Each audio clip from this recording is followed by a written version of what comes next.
পারলে বা এর কতগুলো প্রশ্নের উত্তর করতে পারছো। তো দেখো প্রথমে প্রশ্ন রয়েছে জাপানের মুদ্রার নাম কি, এবং এই যে 10টি প্রশ্ন এখন করাবো এই 10টি প্রশ্ন তোমাদের পরীক্ষার জন্য কিন্তু ভীষণ ইম্পর্টেন্ট হতে চলেছে।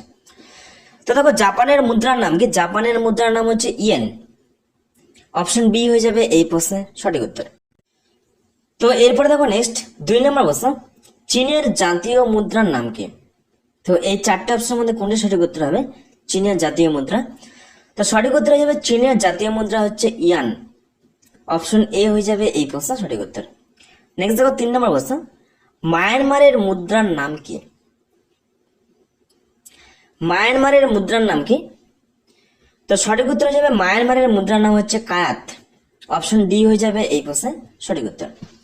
নেক্সট দেখো 4 নম্বর প্রশ্ন, ইউরোপীয় ইউনিয়নের অভিন্ন মুদ্রার নাম কি। তো সঠিক উত্তর হয়ে যাবে এখানে ইউরো। অপশন বি হয়ে যাবে সঠিক উত্তর। নেক্সট দেখো ভুটানের জাতীয় মুদ্রা, এটাও কিন্তু পরীক্ষার জন্য ভীষণ গুরুত্বপূর্ণ। তো ভুটানের জাতীয় মুদ্রা হচ্ছে নুলট্রাম। অপশন বি হয়ে যাবে এই প্রশ্নের সঠিক উত্তর। নেক্সট দেখো 6 নম্বর প্রশ্ন, নেদারল্যান্ডের জাতীয় মুদ্রার নাম কি।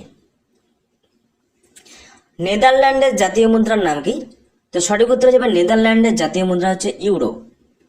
অপশন এ হয়ে যাবে এই প্রশ্নের সঠিক উত্তর। নেক্সট দেখো 7 নম্বর প্রশ্ন, দক্ষিণ আফ্রিকার প্রচলিত মুদ্রার নাম কি। তো দক্ষিণ আফ্রিকার প্রচলিত মুদ্রার নাম হচ্ছে রান্ড। ওকে। নেক্সট বাংলাদেশের প্রচলিত মুদ্রা, সঠিক উত্তর যাবে টাকা।